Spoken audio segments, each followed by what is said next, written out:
वाचताना ज्ञानाचा पत्ता लागणार नाही, ते ज्ञान त्याच्यामध्ये आहे. अहो ते नाथांची ओळी तुम्हाला सांगितली ना, काय दोष असेल तुम्ही थोडी कल्पना करा. आपण जरा थोडी साधना केली काय मला घालतो पटे वक्त भस्माचे काही पूजा पाठ सुरू लोकांना कळलं पाहिजे आहे. पण त्याने पुरुष नाही का. आणि नाथांचं एवढा ग्रंथ लिहून पुन्हा नाही काय वागण्याची करा. आपण उभी ध्यानात ठेवा.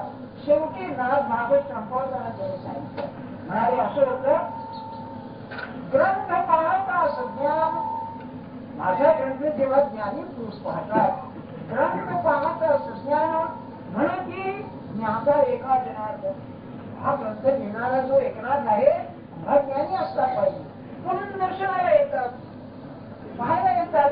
कोण हा पुरुष जवळी जाळी आदर्श मूर्ख संपूर्ण मानित. आता काय करावं तेवढा कॉन्ट्रास्ट आहे. मला सोपं वाटतं का.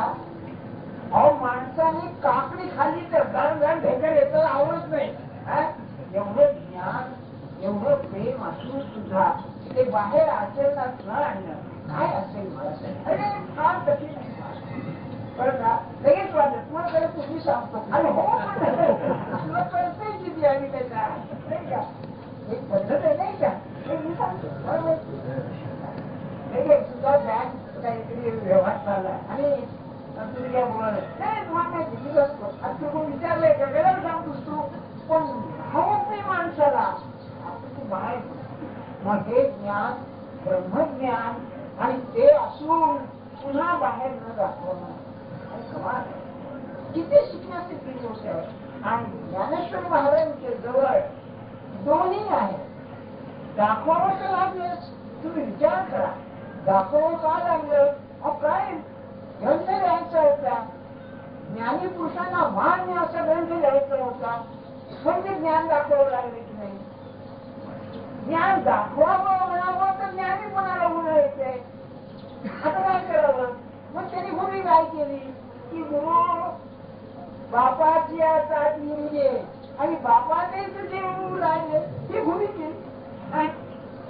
मग संतोषही निवेदे मुखची मोड तसं म्हणजे तुमचं ज्ञान मी घेतोय आणि तुम्हाला परत देतोय. तुम्ही पुढे या प्रेमाने ऐका काय तुमचं थोडपण आहे अशी भूमी तुम्ही सांगितली. काय दीनता आहे मला सांगतो नाही. म्हणजे ज्ञान असून व्यक्त करून त्याची बाधा झाली नाही आणि तीच खरी उभी आहे. कर्तेपणाचा अभिमानच मारून टाकला मग जे होईल ते तुझ्या इच्छेनं. तरी पण ज्याने आपल्याला एवढं झालं त्याची स्तुती केल्याशिवाय कसं काही पडेल हो नाही का. दोन गोष्टी आहेत.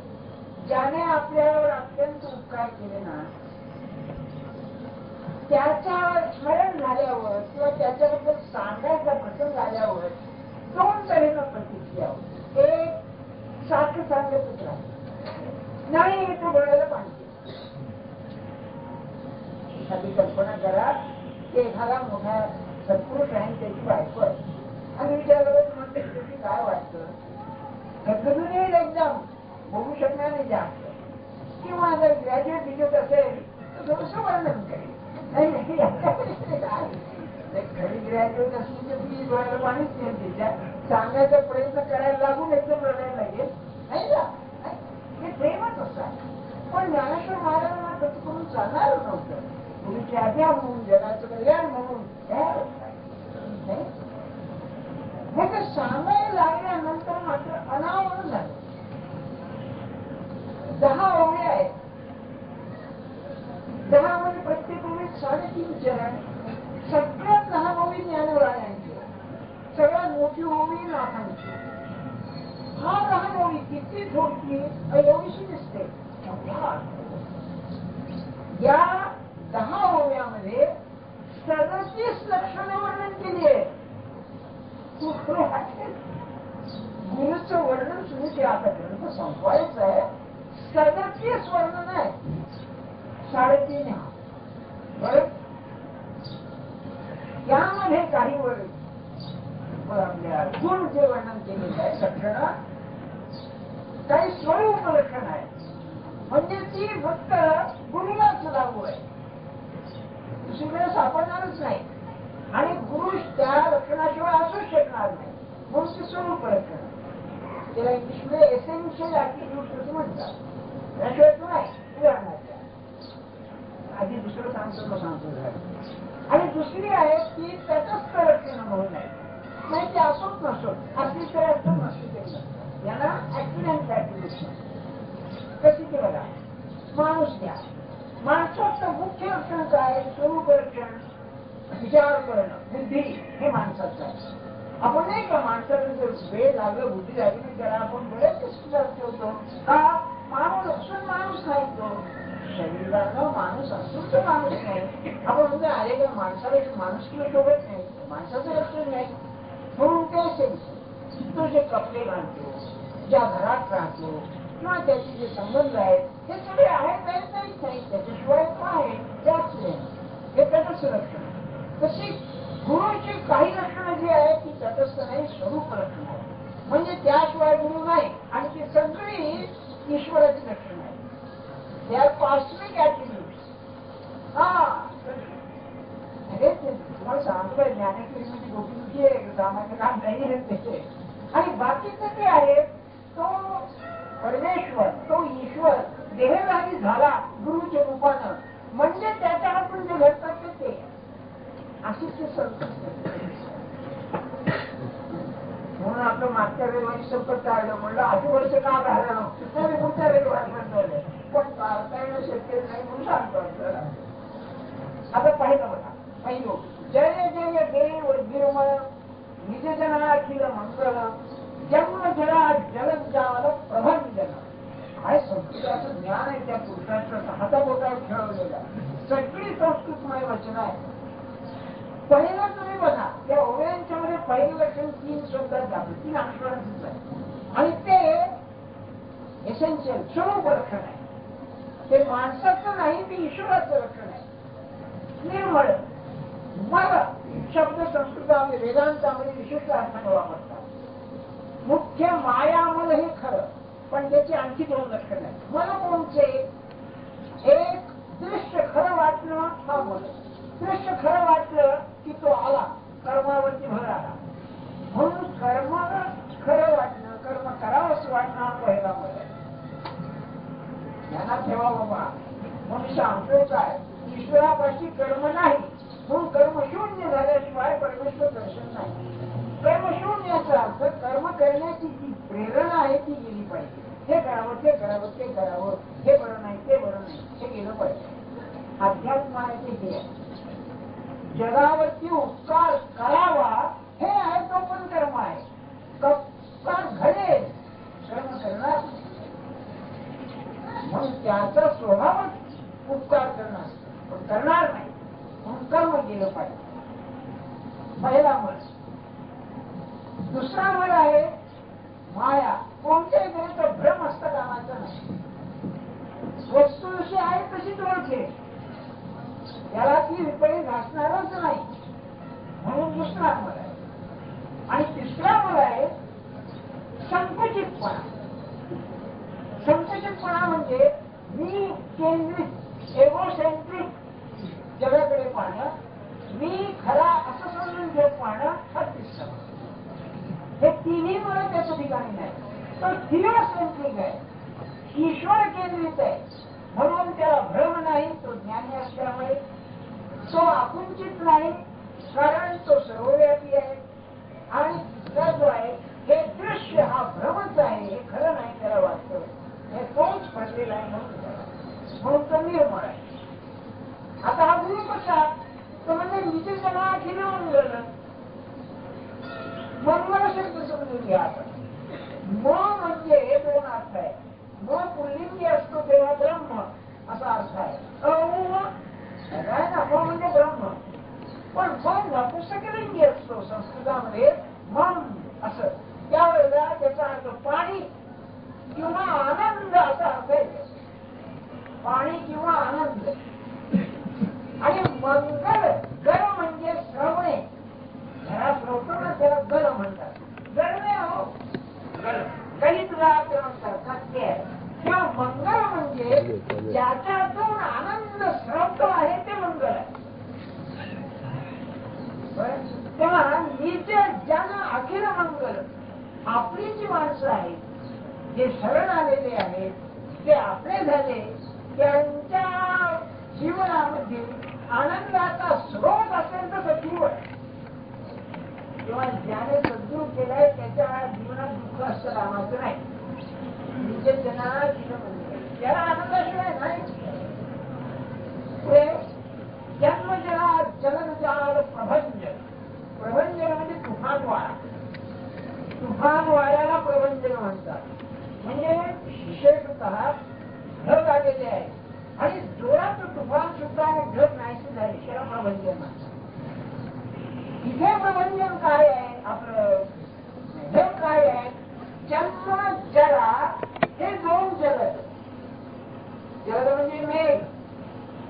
जन्म आणखी जरा. जरा म्हणजे म्हातारपण. हे दोन ढग आहे आणि यांचं जाळ. जाळ म्हणजे समुदाय. या समुदायाला तुफानासारखा नाश करून टाकतो. प्रश्न असा मला कळेना, जन्म मृत्यू होण्याचं समज असतं. जन्म जरा का? जराचा अर्थ पाहिला, जराचा अर्थ पंगू असा आहे. म्हणून जो माणूस म्हातारपणामुळे पंगू होतो त्याचं जे भ्रम आहे तो नाही साकारणार. जे म्हाताऱ्याच्या कळेल बरोबर ज्ञानेश्वर महाराजांनी कसं गुरु घातलंय. ज्याला गुरुचा आधार नाही त्याला म्हातारपण कधीच सुखाचं जायचं नाही. काय मला समाधान आहे, काय माझं काय प्रॅक्टिस हो, नाही तर गुडघे धरो, नाही तर कंबर धरो, काही न होईना. लोक बिघडे आहेत ते आहेत त्यामध्ये.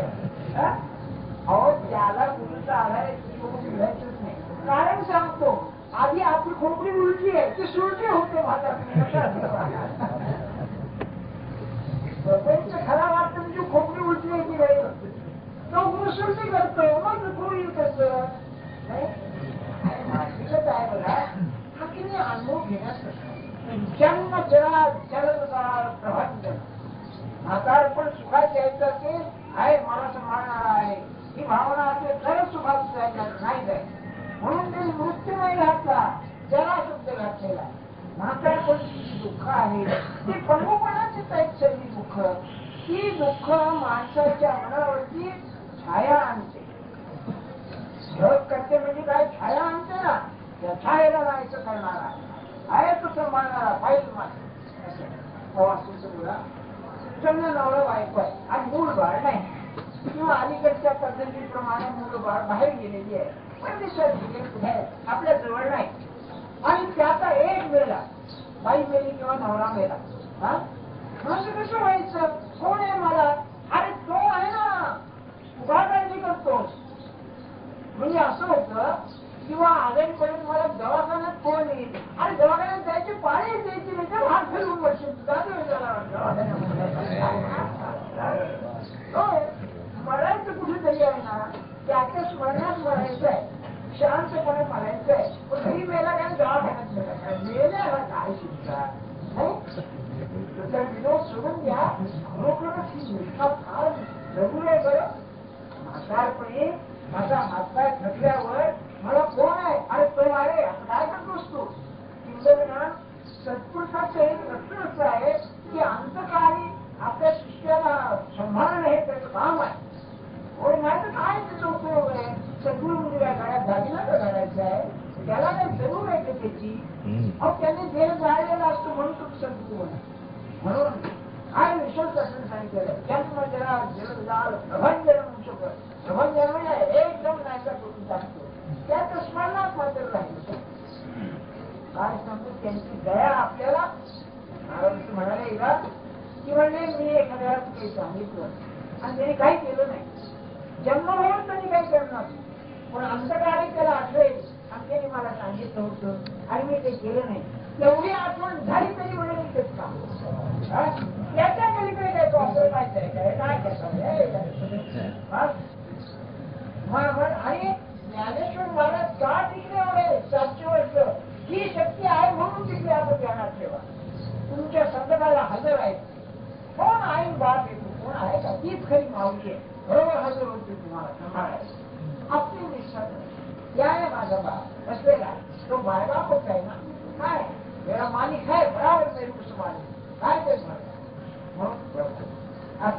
जय जय देव प्रबळ. गुरुला देव म्हटलेलं आहे कारण गुरु म्हणजे माणूस आणि देवता ईश्वर विष्णू प्रबळ कोणी असे विगणिता मंगल फुल निगमागम ध्रुव फळ प्रबळ का जगामध्ये हे सर्व विश्वाचा कारभार चालवणारी शक्ती असून तत्व ते फळ त्याला आहे. प्रबळ शब्द संस्कृतामध्ये गमतीचा प्रकर्षेन बलवान साधं बल नव्हे अतिशय बलवान मोठ्या बलाचा. मग ते आहे ना तुझी या सत्तेने वेदासी बोलणे सूर्यासी चालणे तुझी आसक्ती. नामदेवांचा अभंग आहे ना तो म्हणत नाही ना उपनिषदाचा सूर्य त्याच्या सत्तेनं सूर्य होतो त्याच्या सत्तेनं सगळं झालेलं आहे. हे बल त्याला हे सांगितलं कॉस्मिक हे ईश्वराचं लक्षण. आता मानवता विरलिता मंगळ विरलित अमंगल कुळ. कुळ म्हणजे समुदाय. अमंगळ म्हणजे आनंदाला मारक असणार जे जे आहे. मला सांगितलं मंगळ शब्दाचा अर्थ आनंदाला मारक असणारे जे जे आहे त्या सर्व समुदायांचा विध्वंस करणार. म्हणजे तुमच्या प्रपंचामध्ये जे जे काही घडणार ते सर्व आनंदाकडे नेणार असतं अमंगलाचा नाश करणार. बघायचं हे शिकायचं गुरुजवळ. जे जे काही करीसी ते माझे सोयीच हे कसं अरे ही जर खून गाठ बांधली की तुझ्या पायात डोकं ठेवलंय तुझे कर्तव्य ते मला आनंदाकडे नेणार आहे माझ्या अमंगलाचा नाश करणार आहे. काय आनंदच आहे का नाही का ती दृष्टी आली पाहिजे. असं आहे खरोखर परमात्मा म्हणजे करायचं काहीच नाहीये आपली दृष्टी बदलायची. खरोखर ज्ञानदृष्टीच म्हणतात किंवा त्याला पाहण्याची दृष्टी घटनाचीच घडणार पण पाहण्याची दृष्टीच बदलली काय माणसाचं एकदम जीवन बदलूनच जाईल सगळं. मी आपल्याला एकदा सांगितलं नाही का की नवरा बायको जेव्हा असतात 4 मुली पाहिल्या एक मुलगी पसंत केली लग्न केली. 4 मुलींच्याकडे पाहण्याची जी दृष्टी होती त्या दृष्टीमध्ये लग्न झाल्यानंतर एका मुलीच्या बाबतीमध्ये बदलली. काय होतं एकदम बदलते. त्याचा अर्थ असा की आपली दृष्टी बदलली की रिलेशनशिप संबंध बदलला. तसं गुरुच्याकडे पाहत असताना आपल्या जीवनाकडे पाहत असताना गुरुची इच्छा आहे ही दृष्टी ठेवली घटनाचीच घडेल परिणाम मिळाला हा त्याचा मार्ग. म्हणून विगलित अमंगल निगमागम ध्रुव फल. निगम म्हणजे वेद आगम म्हणजे शास्त्र. ते अथर्ववेदाला सुद्धा हे म्हणतात आगम म्हणतात पण इथे शास्त्रासारखे निगमागम म्हणजे वेद आणि शास्त्र. तर हेच कुणी एक झाड आहे त्या झाडाचं फळ असेल तर आत्मज्ञान हे फळ आहे. म्हणजे वेदांचं पर्यवसान वेदशास्त्रांचं पर्यवसान आत्मदर्शनामध्ये आपल्याकडे तत्वज्ञानाला दर्शन असं म्हणतात कारण त्याचं पर्यवसान शेवटी आत्मज्ञानामध्ये आत्मदर्शनामध्ये आहे. म्हणून निगमागम हे जर झाड धरलं तर त्याचं फळ काय आहे फळ आहे आत्मदर्शन. आणि ते आत्मदर्शन व्हायचं असेल तर सद्गुरूच्या ठिकाणीच होतं. प्रत्यक्ष आत्मदर्शन आहे. आत्मदर्शन काय असेल ते असेल अनुभव साकार होणं हे पुत्र. आणि पण नेहमी सांगतो पुस्तकात वाचणं ऐकणं पण माणूस पाहायला मिळणं अनुभवाचा शेष आहे. ते सद्गुरूच्या ठिकाणी जीवनचा अनुभव पाहायला मिळेल. काय असतं नाही का विवेकानंदांना रामकृष्णांमध्ये तुम्ही देव पाहिलाय का पाहिलाय म्हणाले. म्हणजे काय अरे अनुभव घेतलेला मूर्ती म्हणजे समोर उभा होता. म्हणून गुरु काय आहे गुरु म्हणजे त्या वेदशास्त्रांचं जे आत्मदर्शनाचं वर्णन आहे त्याचं मार्ग तुमच्या समोर उभा आहे. फलप्रद फार मार्ग आपल्याकडे अशी कल्पना आहे दर्शनशास्त्रामध्ये की आपली जी कर्म असतात त्या कर्माचं फळ घेणारी जी शक्ती आहे त्याचं नाव ईश्वर आहे. पतंजलीचं तो सूत्रच आहे ईश्वराचं वर्णन करताना पुरुष विशेषतः हा पुरुष विशेष आहे. तो कसा की तुमची जी कर्म आहेत ती निरासक्तपणे चांगलं वाईट फळ तुम्हाला देत असतं. कर्माध्यक्ष आहे म्हणून फरक पडत.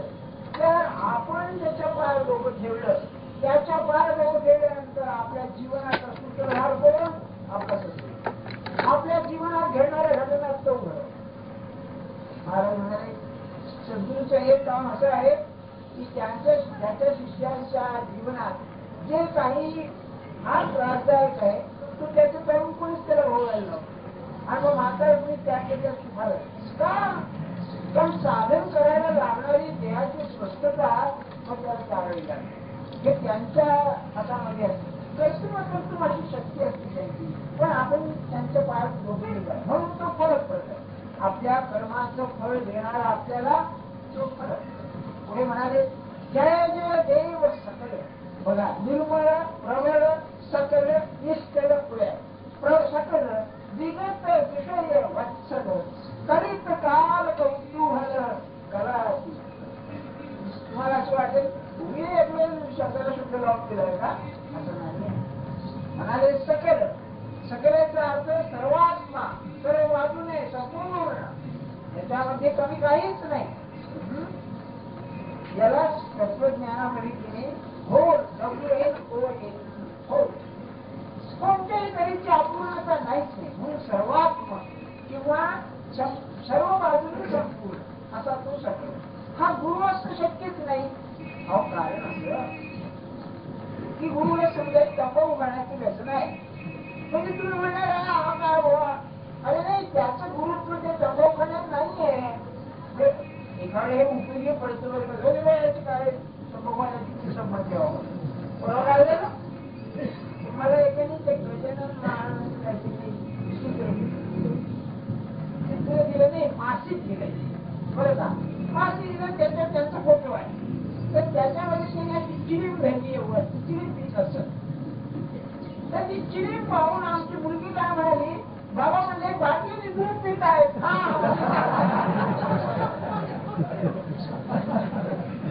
मला माणूस कल्पना आली शिष्याला एवढंही कॉमन सेन्स नसतं.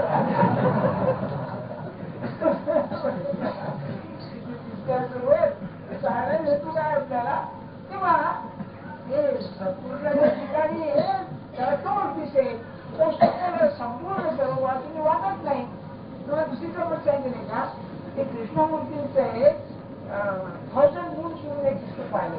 त्याच्यामध्ये त्यांचे फोटोग्राफ्स आहेत पुष्कळ. हा सुंदर फोटो आहे. तेव्हा असे फोटो आहेत त्याच्यामध्ये ते सूट बूट घातले एके ठिकाणी साधे झपाट पाहिजे. तर वर मागे असं चित्र आहे सूट बूट घातलेले याच्यावर बसलेले आणि कोणाच त्याच्या बॉक्सशी बोलत आहे असं. तेव्हा मला आमचे मुलीचे हे कोण आहेत? आता म्हणजे साधू आहे. हे कसले साधू म्हणले ऊर घालतात, हे कसले साधू म्हणले.